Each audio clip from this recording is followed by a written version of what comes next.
Hey you guys, it's me, Emily. I'm home from work today. I'm sick with mastitis.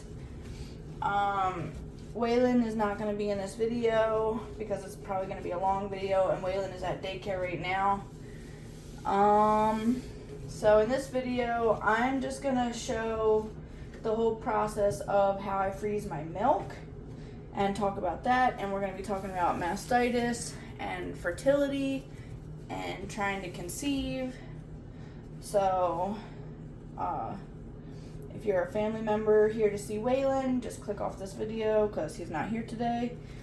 And I'm just getting ready to freeze the milk, and I'm just gonna record me freezing the milk because this might be one of the last times I do it, because I am going to be decreasing my supply and trying to limit how much I pump. So I might never freeze milk again. I might just have Waylon drink milk off of me and that's it. So that's it. Okay, I just washed my hands and took some baby foods out to the freezer. And now I'm going to take the milk that I froze last time and make bricks out of them. These are the gallon freezer Ziploc bags that have the boxed corners so that they open up and sit flat.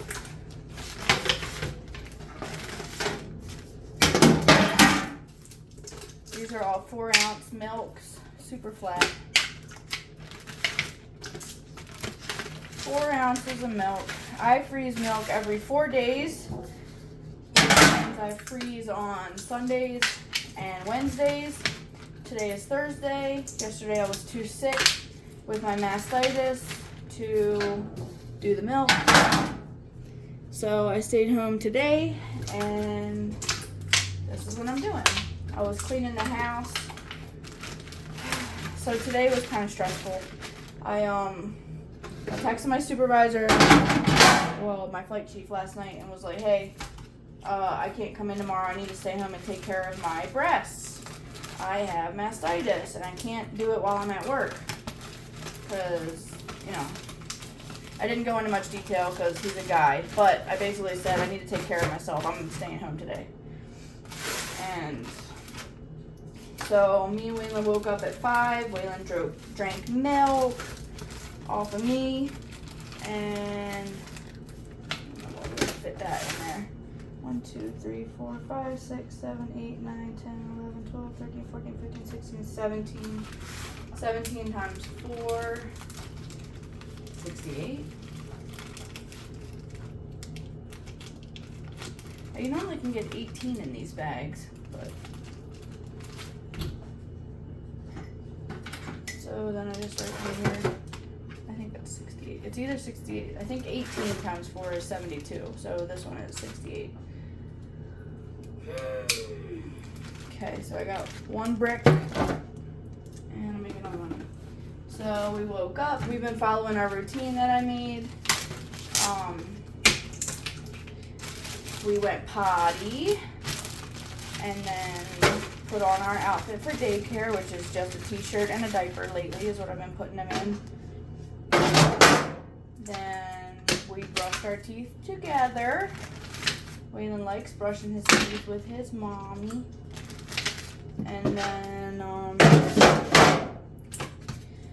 we went and sat outside and did our 15 minutes of sunshine. We played a lot of games this morning and toys because I didn't have to pack up the car to get ready for work, like with the pump and with like my food and my waters and like all the stuff I need during the day while I'm at work. I didn't have to load that stuff up. So we played games and I was just in my pajamas. So this I will load again. So then we drove Waylon to daycare. We, as in me, dropped him off at daycare, and then began my shenanigans. So I dropped him off at 6:30 in the morning and had to call TRICARE nurse advice line. And this is a place, like for my insurance, I'm supposed to be able to call to get a referral to be seen at an urgent care. So You like get on the phone, you type in your social security number, you type in your birthday, you type in your zip code, you type in all this stuff.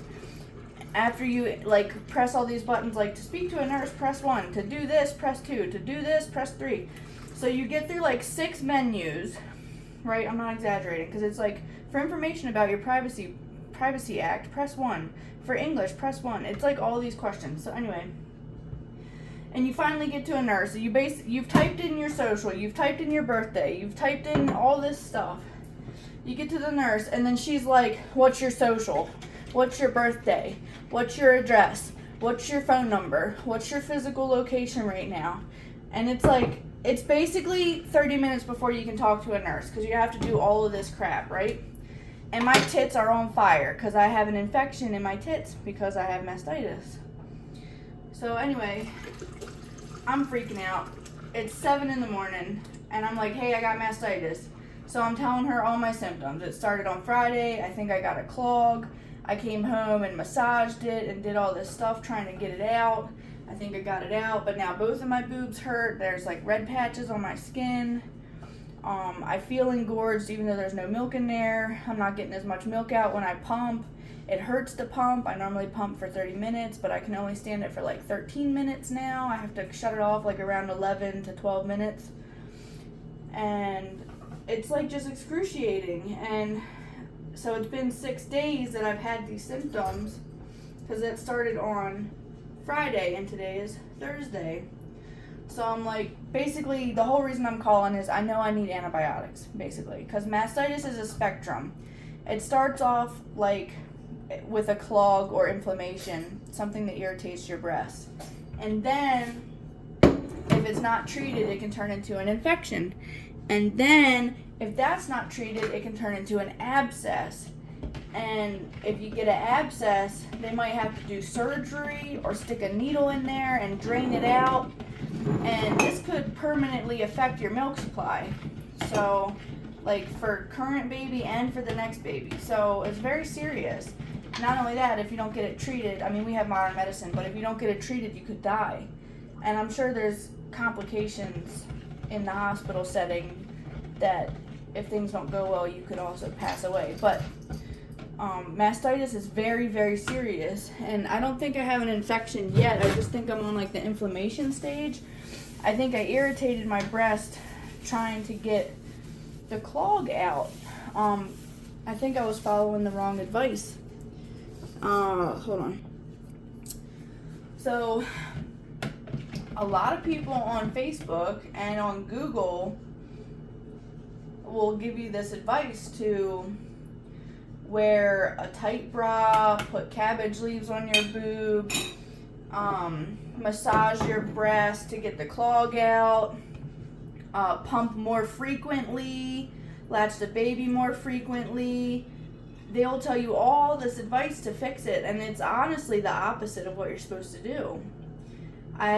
Some lady left a comment on one of the posts with a link to a research paper, and it explained what mastitis actually is, because they did a bunch of studies on it. Like, I don't know, it's all peer reviewed and like very scientific. I don't know. I can link it in the description below for anyone that has mastitis and wants to read it. But basically, mastitis is caused from the overstimulation of the breast and inflammation and from tissue damage. So a lot of people that have an oversupply, like me, and a lot of people that pump every 2 hours for 30 minutes, like me, get mastitis because it's an overstimulation of the glands, of everything that's going on in there. It's overstimulated. So, what you want to do is be very gentle with your breast. You want to treat them with cold packs to lessen the inflammation, and only use heat for comfort relief, like for pain relief. And you want to wear loose fitting bras. The milk that you produce while having mastitis, even if it is like has an infection, is still safe for the baby to drink, even though it's like kind of disgusting, whatever. A lot of the stuff I found online was like contradictory. People were telling me like pump and dump and wear a tight bra and put cabbage leaves. The cabbage leaves people use to dry themselves up. Apparently there's an enzyme in the cabbage that will dry up your boobies. I don't know if it's like pseudoscience or what. It might just be like placebo, like people believe it works, so it does. Which, no discredit to that method. Placebo effect is very powerful. But, so I put cabbage leaves on my boobs yesterday, and it helped it to feel more better, but that's most likely because the cabbage was cold. So, anyway, I was doing all the wrong stuff. I was trying to pump more frequently. I was getting in a hot shower. I was massaging the shit out of it. Like trying to get a clog out that probably wasn't even there. It was probably just regular inflammation. So, anyway, I told the lady all of this. She transferred me to a care coordinator, which is the lady that's supposed to tell you where the urgent care is located. And so that you can get a referral, and she gives you the referral number, which is basically permission from your insurance to be seen there. And so, I've done this before. I've lived in Utah since 2015.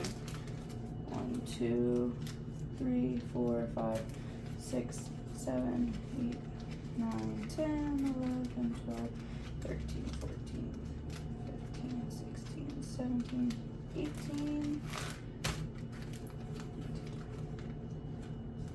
1, 2, 3, 4, 5, 6, 7, 8, 9. Yeah, we'll just go with 9. Okay, so I've done this before.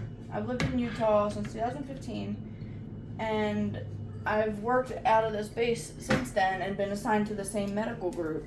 Let me see what's today. Okay, so I've been here for a long time. I know how this process works. I've done it before. I'm trying very hard to be patient, like, because I know how it works. But, like, when I'm talking to her, she's explaining everything to me. She's like, okay, ma'am, I'm sorry you're not feeling well. Here's my standard operating procedures. First, I need to check to make sure there's no appointments at your assigned clinic, and then we can try and find you some care. But if there are appointments on base, I'll have to make you an appointment. And she's literally talking that slow, and I'm like, dude, please, oh my God. Like, please just freaking do it. Just whatever you need to do. I already know, just do it. But I didn't say that, so I just let her finish, because it would just be longer on the phone if I was like, yeah, I know. So, anyway, she's like, yeah, there's no appointments on base. I'm like, great. There's an urgent care right by me that I always go to. Let me tell you the name of it. I'm going to finish writing these labels off camera. But I'm putting the date on here for Sunday, 23 July. And I'm putting 4 ounces, and I'm putting Waylon's name. Because the first milk that was collected into this was from Sunday. And I know that because I bagged milk on Sunday, and I also pumped on Sunday. So I bagged milk on Sunday, and then the new milk collection started. So 23 July is what I put. So I'm on the phone with her. She's looking for urgent care, and I'm like, yo, here's the address to one that I go to all the time. Like, I've been to this urgent care probably like 5 times over the last 7 or 8 years, whatever. So I tell her the address, and she's like, no, it's not on the list. And I'm like, okay, are you sure? Like, maybe it's this other name, it goes by this other name. And I gave her the address, and she was like, no, it's not here. And so I was like, okay, well, what about this one? This is like another one. And it's like, both of these are really convenient for me. They're on the way home from on base. I dropped Waylon off and had to go on base to unlock the snack bar because I had the key in my pocket. I didn't leave the key at home. And I work in the snack bar right now. Anyway, so she's like, no, it's not here. And I'm like, okay. I'm like, whatever. Like, at this point, I'm like anxious. My tits are on fire. I'm in pain. I'm sitting in the parking lot of the Burger King on base. I'm done eating my food. I'm ready to go to the urgent care. And all the urgent cares in my area are getting ready to open at 8, and it's like 7:50. So I'm like, whatever, I just pick one, I don't care. So she picks one called Concerta. I don't know, I never heard of it, right? And I go there, it's out of my way, it's further like southwest than I need to go. I needed to go northeast to be on my way home from base. And so I get there and it's like this small clinic, like the size of my kitchen, like on a strip mall. I don't know, it just looked like a small little rinky-dink thing, like, which is fine, like a doctor has his own practice or whatever. I sat there and waited for them to open. I was the first one to walk in.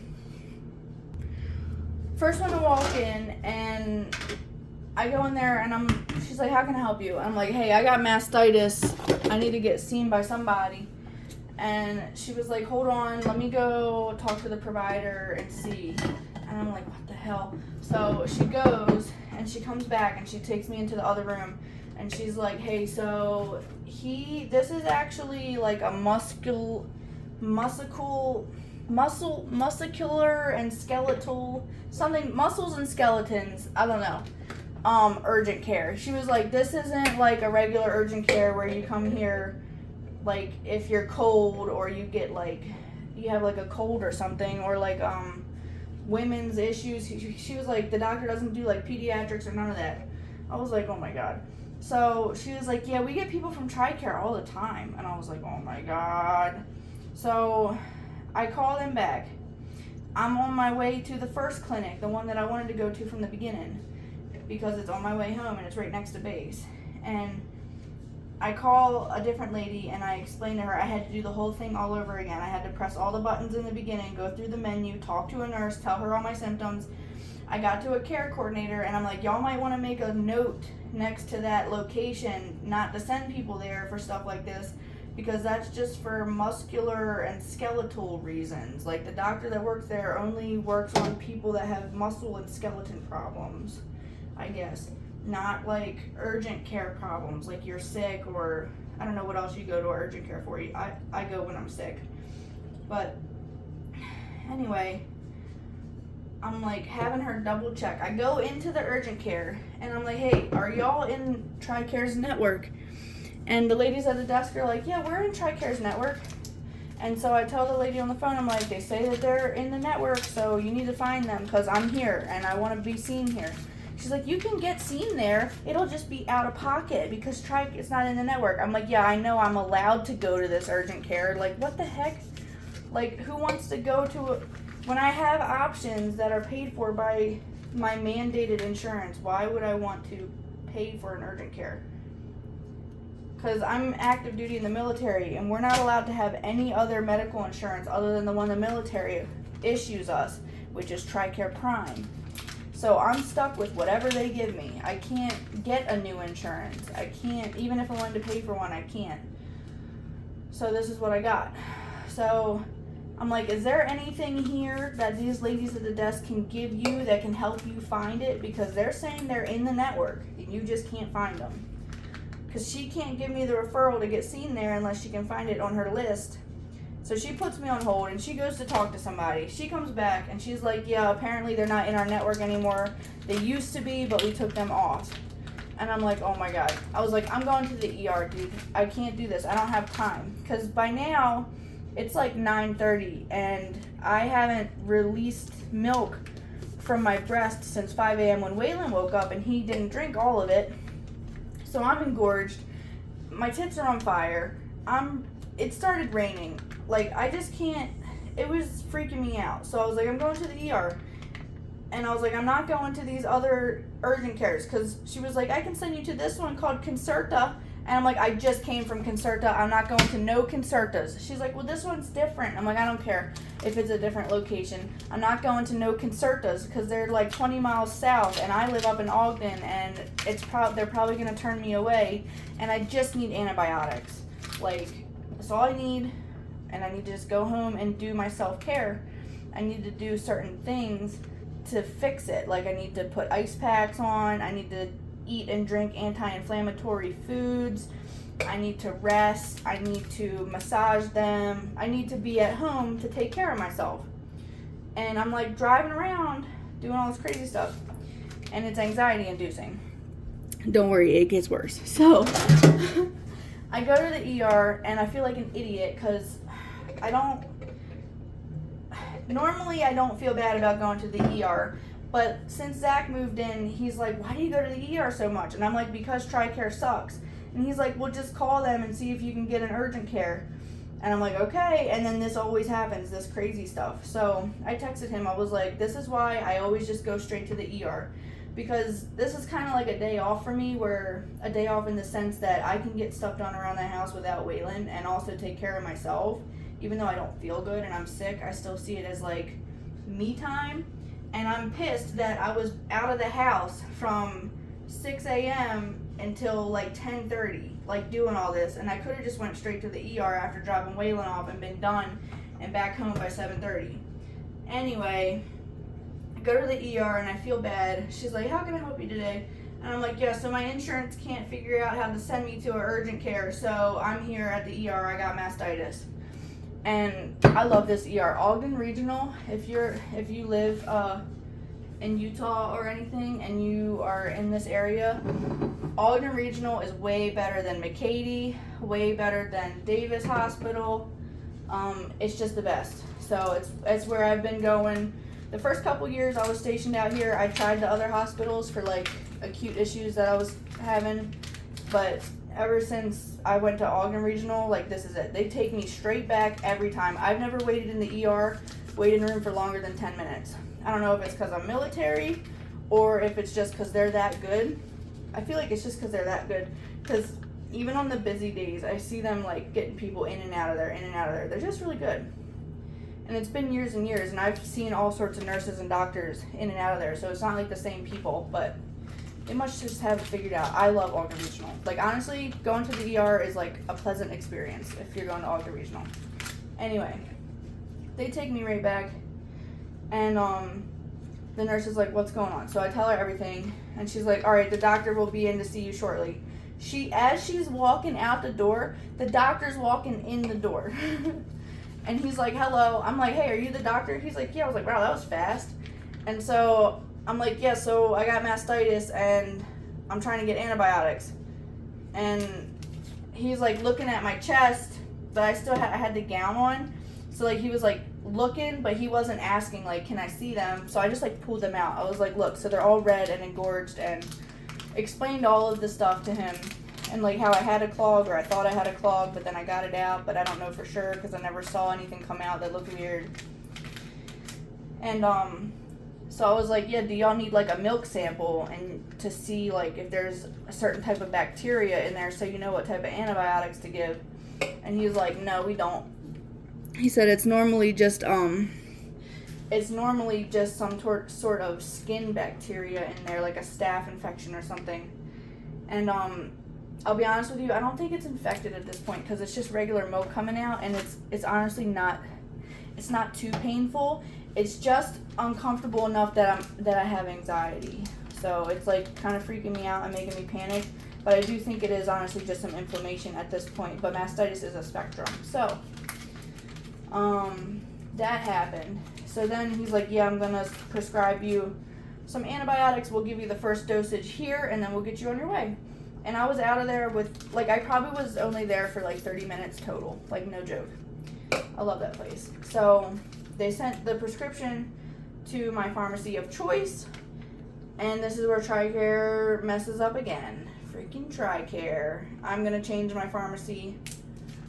I'm gonna change my pharmacy on record with Ogden Regional so that next time I get a prescription, they send it to the correct place. But I go there, and she's like, it's not ready yet, come back in 20. So I go sit in the car. It's like a drive-through or whatever. So I pull around, I sit in a parking spot, and I'm waiting. And my tits are still on fire. I still haven't pumped yet. I'm anxious. At least I wasn't hungry anymore because I had the Burger King. But I go up there, and she's like, yeah, it's $10. And I'm like, did you guys charge it to TRICARE? And like, is that the leftover after TRICARE paid? And she's like, oh, we don't take TRICARE anymore. I'm like, what do you mean you don't take TRICARE anymore? She's like, well, TRICARE didn't renew their contract with us this year. I'm like, oh my God. So I'm like, whatever, here's the $10. And then she's like, it was declined. My card was declined because I only had $9.30 in there. And it was like, the total was $10 and like 12 cents.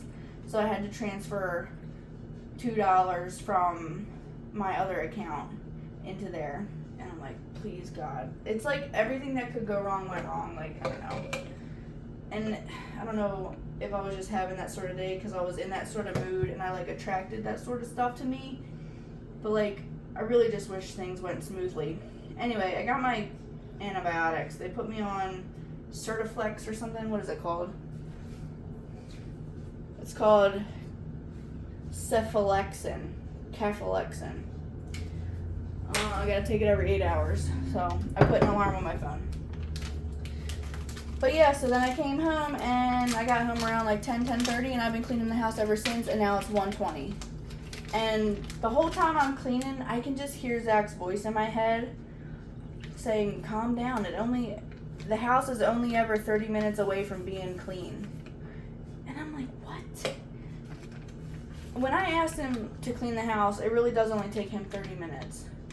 When I clean the house, it's for hours and hours. And like, granted, I wasn't just cleaning the house. Like, I paid a speeding ticket, I opened some mail, I put something out in the mailbox, I pumped. But like, I did laundry, dishes, wiped the counter, scrubbed the stove, cleaned the bathroom, put together Waylon's crib again because we washed the sheets. Like, I did a bunch of stuff.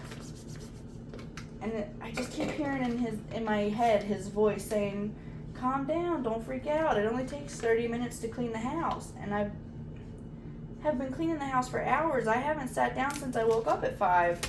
And after I freeze the milk, I gotta bake cookies. No, what are they called? Brownies for the snack bar for a fundraiser. I bought all the stuff from Sam's Club with the snack bar money to make the brownies. I honestly might just do it Sunday night because I don't feel like doing it right now. But like, by the time I'm done freezing the milk, I'll sit down and then I'll have to leave. It's 1:23 right now. I have to leave here at 3 to go get Waylon. So what will I have, like an hour to sit down? I don't know. The good news is for the day is Kindred Bravely, which is a bra company.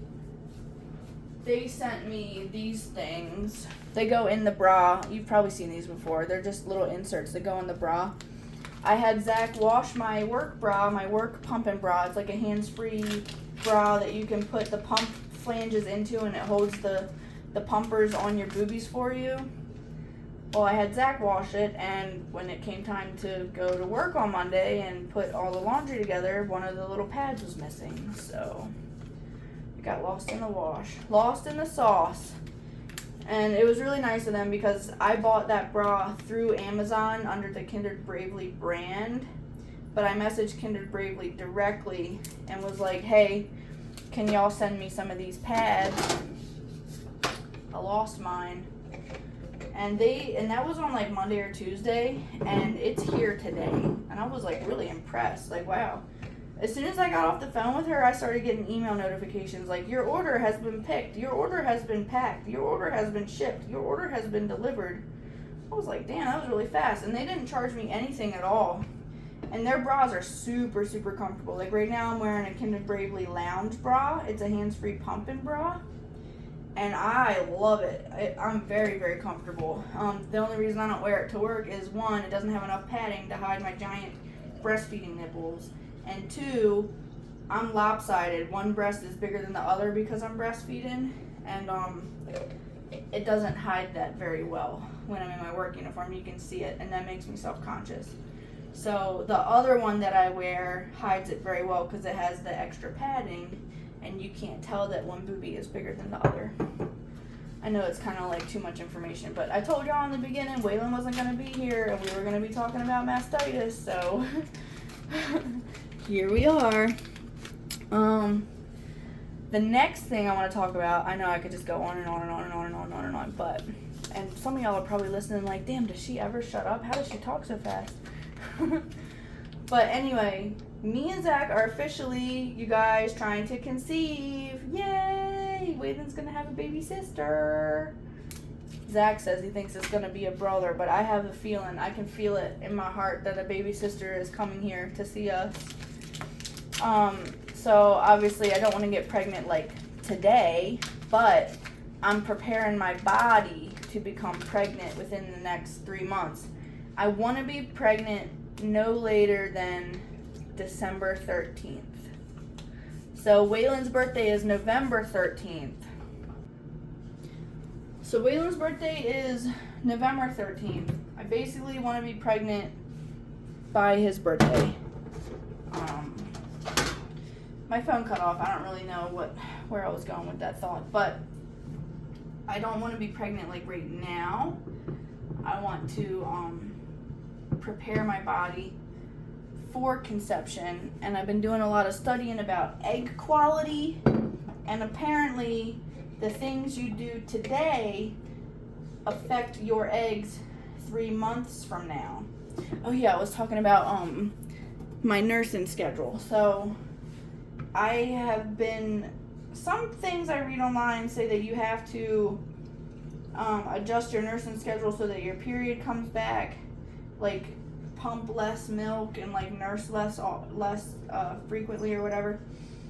And some places say you just need to eat more food. So I don't know. I've been doing a lot of studying.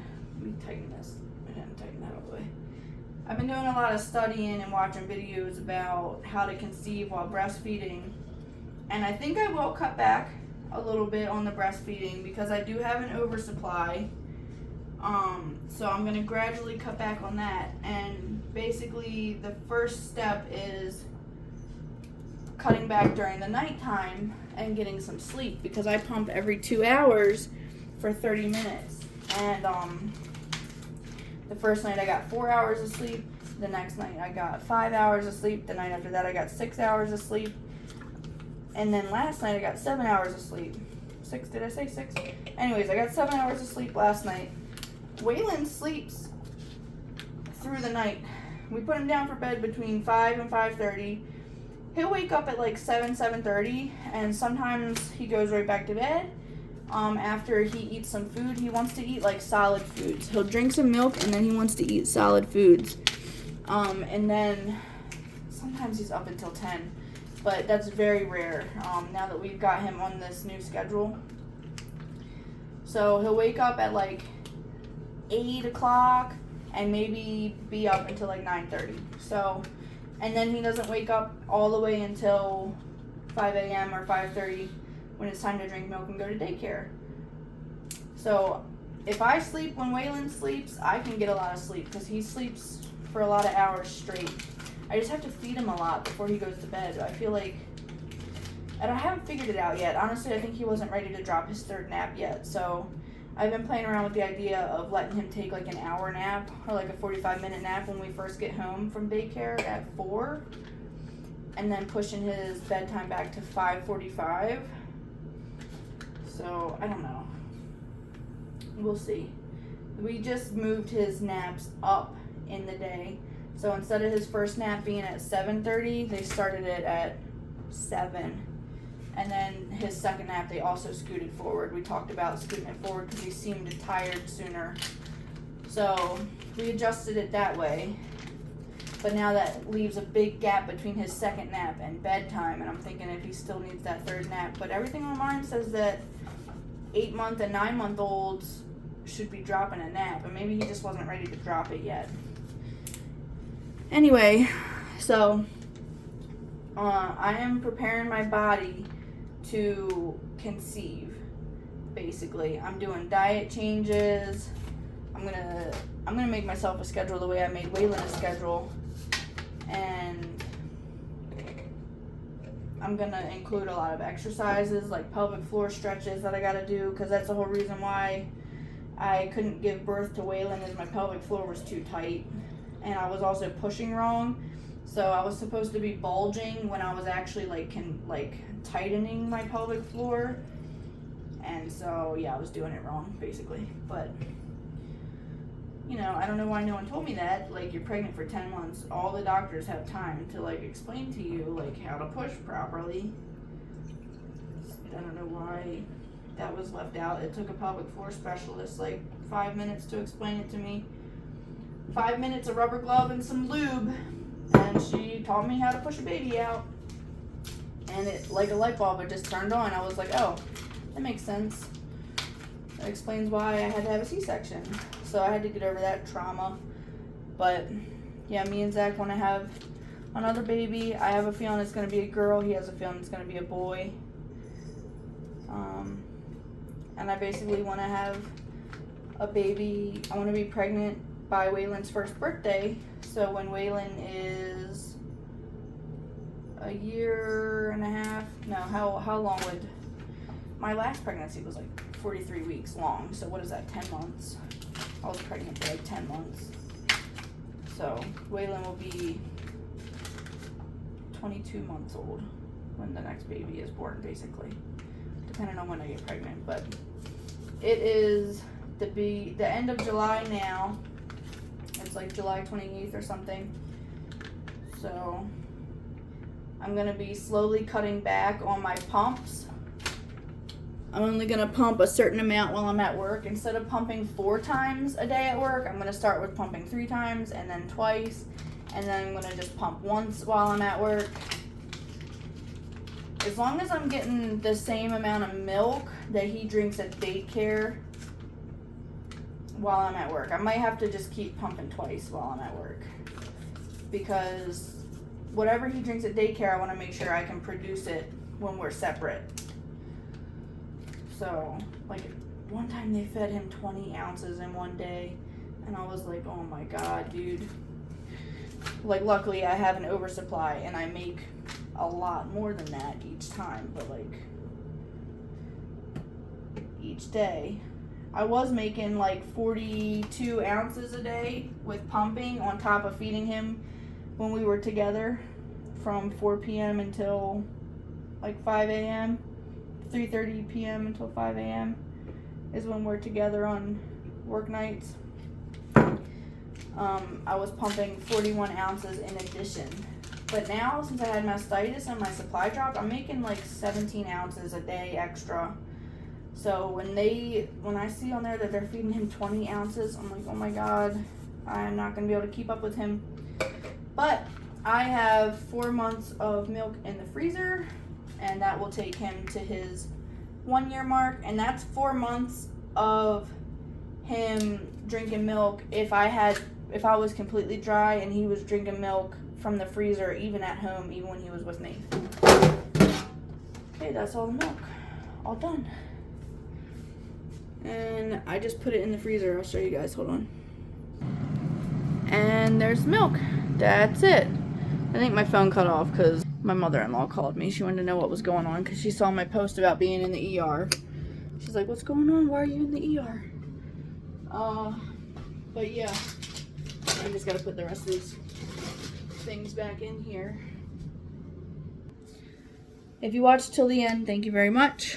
I mostly recorded this for myself, just for memorabilia reasons, because I feel like this is one of the last times I'm gonna freeze milk for Waylon. When my next baby comes, I'm gonna start pumping way sooner so that I can have a bigger oversupply, basically, so that I can make sure that I can provide milk for both babies up until they're 2 years old. Waylon will be already 2 years old almost by the time the next baby is born. But yeah, I want to be able to provide the milk, even if they're not nursing off of me directly, to be able to put milk in their bottles and their sippy cups until they're 2 years old. All my babies that I plan to have, which is so far officially 2, but maybe a third. So 2 and a P. 2 and 1 possible. But yeah, so that's how I do the milk. I collect milk all day long, around the clock. Every 2 hours I pump. Not anymore. Like this week, it just changed. So previously how I was operating for like the last maybe 6 months or so, because Waylon's 8 months old, I wasn't doing it like this the whole time. I just recently like ramped up the pumping. Every 2 hours, 30 minutes for each pump. So that means I would go at 8, 10, 12, and 2 while I'm at work. And then I would get home at 4, feed him, and then pump. And then I would feed him at 6, and then pump. And then I would feed him at 8, and then pump. And then I would wake up at, yeah, I'm running out of recording time, so I gotta go. Basically, that's it. I would collect milk for 4 days. In those pitchers, I didn't temperature match. And then I mix it all together, and then I freeze it in 4-ounce increments between the sheets so that they're nice and flat. And I'll show you guys the freezer. Here's the freezer. I think it's like a 7.5 cubic inch. This one's full. I started using the one in the garage. But I would just make a brick, This is a brick. You saw one in the beginning. And then put it in the freezer. Zach says I have to bring this probe up because, yeah, we want it on the top. That's what he said. This is hooked up to my phone. It lets me know if I lose temperature.